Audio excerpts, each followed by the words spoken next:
Assalamualaikum warahmatullahi wabarakatuh. Setiap kali kita mendirikan solat, kita membaca surah Fatihah.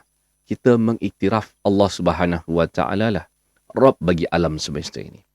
Allah yang mengatur segala-galanya, Allah yang memiliki segala-galanya. Dan kita akan berdiri di hadapan Allah Subhanahu wa taala di hari pembalasan. Kita mengiktiraf juga kepada Allah sahajalah yang kita sujud, yang kita sembah. Dan kepada Allah Subhanahu wa taala sahajalah yang kita mohon pertolongan. Kita tidak mahu mencirikan Allah Subhanahu wa taala. Bukan saja di dalam solat, tapi di luar solat kita tidak mahu mensyirikkan Allah Subhanahu wa taala. Maka kita harus sentiasa ingat, kita harus melaksanakan seperti mana yang kita katakan, hanya kepada Allah Subhanahu wa taala kita sembah. Hanya kepada Allah Subhanahu wa taala sahajalah kita mohon pertolongan. Kukuhkanlah iman kita, esakan Allah Subhanahu wa taala.